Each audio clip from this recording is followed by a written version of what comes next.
Welcome welcome welcome. आज एकदम mood किया बाहर निकलने का। तो छुट्टी का दिन था तो सोचा क्यों ना छोटे भाई को जो है एग्ज़ाम वेन्यू पे ड्रॉप किया जाए।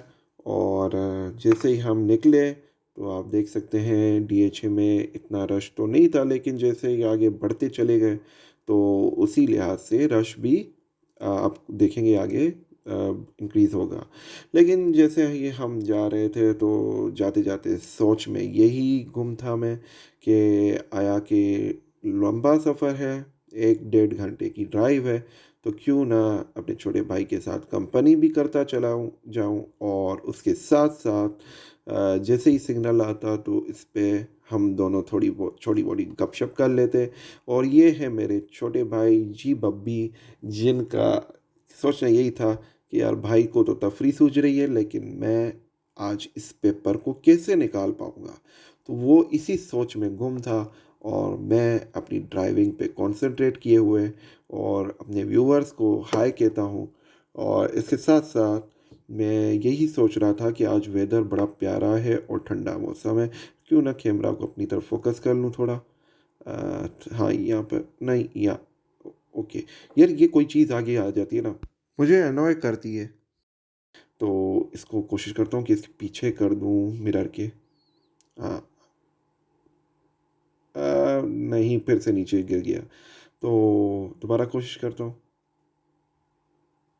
क्योंकि यार इरिटेट कर रहा है यार। हाँ, इसको पीछे ही कर लेता हूँ। अब ठीक है। तो छोटू जो है वो लगे हुए हैं एग्ज़ाम की रिवीजन में और हम सिग्नल पे रुके हैं थोड़ी देर। सिग्नल की टाइमिंग इतनी होती है कि आधी उम्र बंदे की सिग्नल रेड पर ही गुजर जाती है और बाकी रोज़ की सोचों में। सो हम वेट कर रहे हैं कि सिग्नल ओपन हो, जैसे ही ग्रीन लाइट हो तो हम यहाँ से आगे बढ़ें। और देख रहा था पेपर जो रिवाइज कर रहा है जी बब्बी, तो वो तो क्या शायद निकाल पाएगा कि नहीं, क्योंकि बहुत ही हार्ड पेपर था इसका मैथ का। और मैथ का आप जैसा कि जानते हैं कि जो सेकेंडरी लेवल पे होता है तो वो बहुत ही हार्ड होता है। तो मेरे भाई रिवीजन में मसरूफ़ ही थे कि सिग्नल ओपन हुआ और हम अपनी मंजिल की तरफ रवाना हुए और देखा कि टायर में हवा कम है, तो फिर हमने हवा जो है वो लेवल कराई, क्योंकि किसी टायर में कम थी जिसकी वजह से गाड़ी बॉबलिंग करने लग गई रास्ते में ही। तो सोचा कि इसको 30 कर पर सेट लेवल करके और बैलेंस करवाया जाए।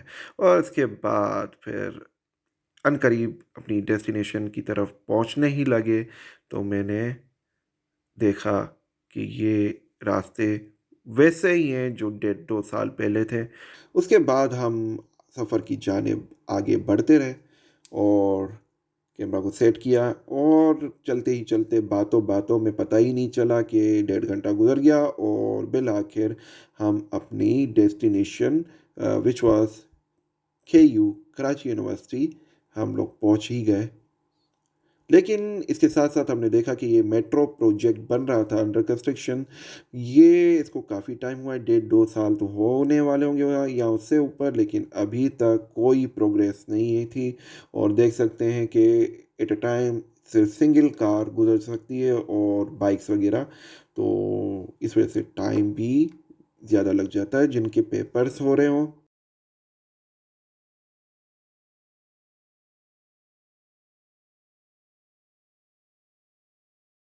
अपने भाई को ड्रॉप किया और वापस फिर रवाना होने की तो रास्ते में मुझे दिखा नेशनल स्टेडियम ऑफ कराची, जो कि बंद और वीरान पड़ा था। देखकर अफ़सोस तो हुआ, क्योंकि जब मैचेस हो रहे होते हैं तो यहाँ की रौनक ही अलग ही होती है।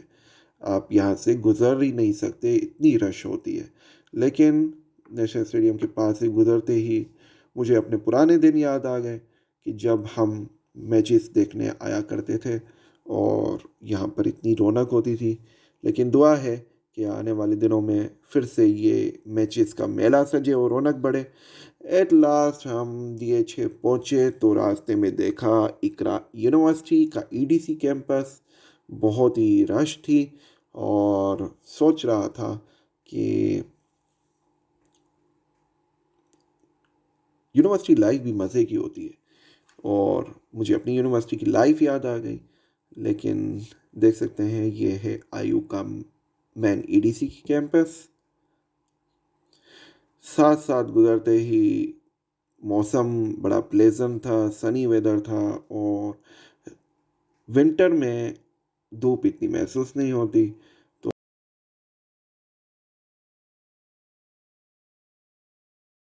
और यहाँ पर हमें रास्ते क्लियर मिले तो गाड़ी की रफ्तार ज़िंदगी की रफ्तार की तरह लगने लगी। और फिर जब डीएचए पहुंचे तो सामने बिल्कुल जहाँ पर रोड ख़त्म हो रहा है क्लॉक टावर दिखा।